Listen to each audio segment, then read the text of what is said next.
देश में कब तक अमीर लोगों को हम इस देश का नेता चुनते रहेंगे। प्रधानमंत्री जी ने तो 35 साल भीख भी मांगी थी, उन्होंने चाय भी बेची थी, फिर भी वो 2 बार विधायक, 2 बार सांसद, 2 बार मुख्यमंत्री और 2 बार प्रधानमंत्री रहे।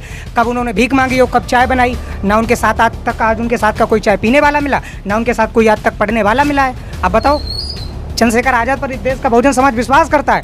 आज अगर समाज के साथ अन्याय होता है तो 100 नंबर से पहले भीम आर्मी आज़ाद समाज पार्टी के कार्यकर्ता पहुंचने का काम करते हैं। ये भाई खड़े हैं बगल में, जो कानपुर के मंडल अध्यक्ष औरैया से अभी 2.5 महीने जेल काट कर आए हैं। भाई ने जाकर वहाँ पर आवाज़ उठाई। अभी 3-4 कार्यकर्ता हमारे बंद हैं, उसमें 10-15 लोग हमारे जेल गए और बड़े भाई 3 महीने जेल काट कर आए। समाज के लिए गई है, अपने माँ और बाप और अपने भाई बहन के लिए नहीं गए थे। ये कहीं ना कहीं इस देश के बहुजन समाज के लिए गए और इस देश का बहुजन समाज अब चाहता है कि आने वाले समय में बड़े भाई एडवोकेट चंद्रशेखर आज़ाद इस देश के जब प्रधानमंत्री बनेंगे तभी इस देश में समाज का भला होगा। क्योंकि आज संविधान से छेड़छाड़ की जा रही है और इस देश में बाबा साहब अम्बेडकर की जब तक औलादे जिंदा हैं तब तक इस देश के संविधान से छेड़छाड़ नहीं होने देंगे। कहीं अगर संविधान खत्म होने से पहले कहीं अपने आप को गोली मार लेंगे, कहीं इनकी नस्लें मिटा देंगे संविधान खत्म करने वाले। सवाल पूछा था माननीय मेरे मंडल उपाध्यक्ष जी से कि एक शिक्षक को हटा दिया गया जी। उन्होंने इस पर एक सवाल खड़ा किया था कि पढ़े लिखे नेता को वोट देना चाहिए।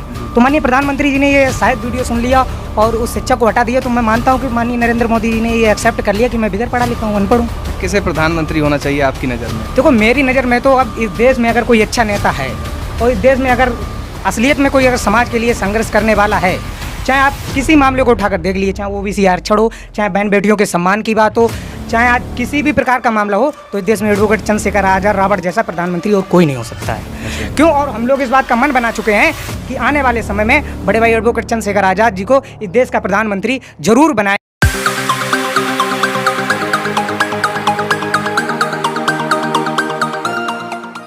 भैया नाम बताइए अपना। मेरा नाम अतुल कटेरिया, मैं आज़ाद समाज पार्टी से जिला सचिव हूँ फर्रुखाबाद से। अच्छा, तो अभी आप इस टाइम क्या कर रहे हो? किस तरह, मतलब कोई नौकरी कर रहे हो या आपके किस तरह से, क्या आपका स्टेटस है? एजुकेशन कर रहे हैं और बाकी समय क्यों अब समाज के लिए जागरूक करने की बाबा साहब अम्बेडकर का इस देश में संविधान है और जो आज मनवादी सरकार इस देश के संविधान से छेड़छाड़ कर रही है, तो हम लोग अंतिम सांस तक इस भारतीय संविधान को बचाने के लिए लड़ेंगे। और जो कुछ आगे की रणनीति होगी, हमारे उच्च लेवल के लोग निर्देश देखते हैं, हम उन पर खड़े उतरते हैं और बूथ और सेक्टर पर हम लोग बड़ा मजबूती के साथ कार्य कर रहे हैं। तो आप लगे हुए हैं पूरी तरह से? पूरी तरीके से लगे हुए हैं। अभी आपने एक भैया से सवाल पूछा था माननीय मेरे मंडल उपाध्यक्ष जी से कि एक शिक्षक को हटा दिया गया है जी। उन्होंने इस पर एक सवाल खड़ा किया था कि पढ़े लिखे नेता को वोट देना चाहिए। तो माननीय प्रधानमंत्री जी ने ये शायद वीडियो सुन लिया और उस शिक्षक को हटा दिया। तो मैं मानता हूँ कि माननीय नरेंद्र मोदी जी ने ये एक्सेप्ट कर लिया कि मैं बिगड़ पढ़ा लिखा हूँ, अनपढ़ हूँ।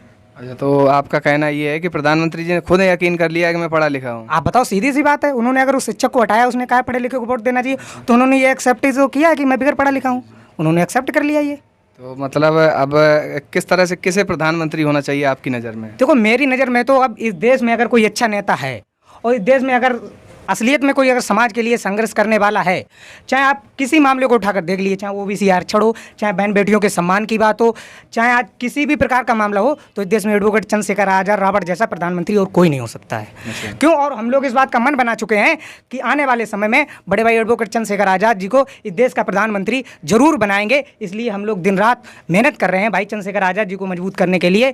गाँव की ओर जा रहे हैं, सेक्टर और बूथों पर हम लोग काम कर रहे हैं और समाज को जागरूक करने का काम कर रहे हैं। क्यों? इस देश में पढ़े लिखे नेता की जरूरत है और पढ़े लिखे माननीय एडवोकेट चंद्रशेखर आज़ाद जी से पढ़ा लिखा अच्छा नेता कोई हमारे लोगों की नज़र में अभी नहीं है। तो ये बताइए, अभी इस टाइम पर जो चंद्रशेखर आज़ाद जी हैं, क्या उनकी इतनी पकड़ है कि वो आने वाले कुछ सालों में प्रधानमंत्री बन सकते हैं? क्यों नहीं, आप बताओ। पकड़ 3 साल हुए अभी मेरी आज़ाद समाज पार्टी को बने। आपने देखा कल मेरी जयपुर में सभा हुई थी परसों, 6 लाख से प्लस लोग गए हैं। प्रधानमंत्री जी की सभा में 10,000 लोग पहुंचते हैं।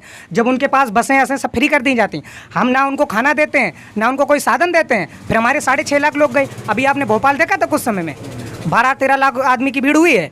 हम उन्हें कुछ नहीं दे पाते हैं उन लोगों को। ये समाज का चंद्रशेखर आज़ाद के प्रति जो समाज के लोग सच्ची निष्ठा ईमानदारी रखते हैं, वो चंद्रशेखर आज़ाद के साथ खड़े हैं। इस देश में कब तक अमीर लोगों को हम इस देश का नेता चुनते रहेंगे। प्रधानमंत्री जी ने तो 35 साल भीख भी मांगी थी, उन्होंने चाय भी बेची थी, फिर भी वो 2 बार विधायक, 2 बार सांसद, 2 बार मुख्यमंत्री और 2 बार प्रधानमंत्री रहे। कब उन्होंने भीख मांगी और कब चाय बनाई। ना उनके साथ आज उनके साथ का कोई चाय पीने वाला मिला, ना उनके साथ कोई आज तक पढ़ने वाला मिला है। अब बताओ, चंद्रशेखर आज़ाद पर इस देश का बहुजन समाज विश्वास करता है। आज अगर समाज के साथ अन्याय होता है तो 100 नंबर से पहले भीम आर्मी आज़ाद समाज पार्टी के कार्यकर्ता पहुंचने का काम करते हैं। ये भाई खड़े हैं बगल में, जो कानपुर के मंडल अध्यक्ष औरैया से अभी 2.5 महीने जेल काट कर आए हैं समाज के लिए। 2.5 महीने किस वजह से जेल पहुंचे? एक अछलदा औरैया में एक चलता है, उस बच्चे के साथ स्कूल में कुछ अभद्रता की गई, भाई ने जाकर वहाँ पर आवाज़ उठाई। अभी 3-4 कार्यकर्ता हमारे बंद हैं, उसमें 10-15 लोग हमारे जेल गए और बड़े भाई 3 महीने जेल काट कर आए। समाज के लिए गई है, अपने माँ और बाप अपने भाई बहन के लिए नहीं गए थे। ये कहीं ना कहीं इस देश के बहुजन समाज के लिए गए और इस देश का बहुजन समाज अब चाहता है कि आने वाले समय में बड़े भाई एडवोकेट चंद्रशेखर आज़ाद इस देश के जब प्रधानमंत्री बनेंगे तभी इस देश में समाज का भला होगा, क्योंकि आज संविधान से छेड़छाड़ की जा रही है और इस देश में बाबा साहब अम्बेडकर की जब तक औलादें जिंदा हैं तब तक इस देश के संविधान से छेड़छाड़ नहीं होने देंगे। कि अगर संविधान खत्म होने से पहले कि अपने आप को गोली मार लेंगे, कि इनकी नस्लें मिटा देंगे संविधान खत्म करने वालों की। अच्छा, तो प्रधानमंत्री जी अगर आप चंद्रशेखर जी को बनाना चाहते हैं तो गठबंधन की कोई ज़रूरत है या नहीं है? तो गठबंधन तो हमारा ऑलरेडी है, गठबंधन जनता के साथ है हमारा। अच्छा, जनता के साथ बिल्कुल, गठबंधन तो जनता के साथ होता है भाई। गठबंधन वाले वोट थोड़ी, वोट जनता देती है और जनता इस बात को अब समझ चुकी है कि भारतीय जनता पार्टी की निकम्मी और नालायक जुमलेबाज सरकार को वोट नहीं देंगे, इस बात को जानती है। तो जनता इस टाइम चंद्रशेखर आज़ाद जी के समर्थन में है? बिल्कुल समर्थन में। आप देख रहे हो जब सभाएं हो रही हैं, इतनी बड़ी बड़ी सभाएं हो रही हैं, उसमें ये समाज के लोग पहुंच रहे हैं, जहां बारिश कड़ी धूप, हम लोग टेंट की भी व्यवस्था नहीं हमारे लोग करा पाते हैं, फिर भी ये लोग धूप और घाम, खाना पीना कुछ नहीं देखते। हम लोग तो वो जो एक टाइम का लोग, हमारे लोग खाना नहीं खाते हैं, वो लोग इस मिशन को चला रहे हैं।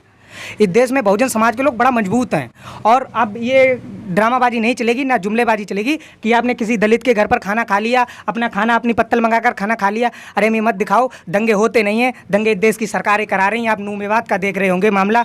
इस देश की सरकार सिर्फ हिंदू और मुस्लिम, हम लोगों को हिंदू तब बनाया जाता है जब हमारे लोगों का वोट लिया जाता है, हम लोगों को हिंदू तब बनाया जाता है जब मुसलमानों से लड़ाया जाता है। आप बताओ, हर एक आतंकवादी इस देश का मुसलमान नहीं होता है। आप बताओ, अगर हर एक इस देश का आतंकवादी मुसलमान होता तो फिर गांधी को मारा वो कौन था?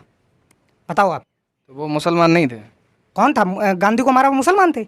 आप बताइए। नहीं, कैसे? वो सीधी बात, मुसलमान नहीं थे, सब जानते हैं। मुसलमान नहीं थे। कौन था आप बताओ? सिर्फ हिंदू मुस्लिम कराने का काम करती है ये सरकार और हम लोगों को आपसी ये भाईचारा है, ये बिगाड़ने का, माहौल ख़राब करने का भारतीय जनता पार्टी की सरकार कर रही है और हम सभी लोग भाईचारे से रह रहे हैं।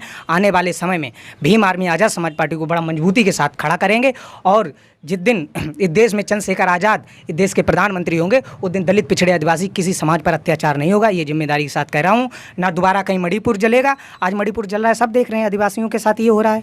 आप बताओ, अगर कोई विपक्ष का व्यक्ति बोल देता है उसकी संसद से सत्ता समाप्त कर दी जाती। आज इस देश की सरकार पहल वालों पर लाठियाँ चला रही है। जो इस देश का सबसे पहले गौरव बढ़ाई थी बहन विनेश फोगाट, उसके ऊपर आज लाठियाँ चलाएंगे। पर आज एक सांसद की सत्ता नहीं रद्द कर पाई भारतीय जनता पार्टी की सरकार, पर इस देश के पहलवानों पर लाठियाँ चलाना, इस देश के दलित, पिछड़े, आदिवासी समाज के लोगों पर लाठियाँ चढ़ाना। अभी आपने देखा, अभी अलीगंज में एक कल 3 बजे का मामला है, साक्य समाज की लड़की का बलात्कार कर दिया गया है।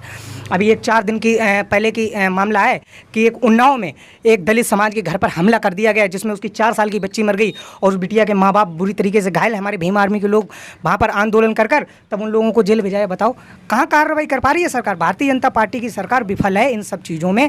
इस देश की जनता की सुरक्षा नहीं कर सकती भारतीय जनता पार्टी की सरकार। तो देख सकते हैं किस तरह से, मतलब भारतीय जनता पार्टी पूरी तरह से निष्क्रिय है।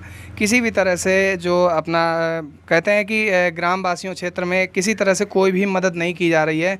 और किस तरह से आज़ाद समाज पार्टी काम करेगी। आज आज़ाद समाज पार्टी के इधर फर्रुखाबाद के जसमई क्षेत्र में इधर मीटिंग हुई है और यहाँ पर किस तरह से आप लोगों ने देखा, किस तरह से सभी लोग का। देखते रहिए INDC नेटवर्क। मिलते हैं एक नई खबर के साथ।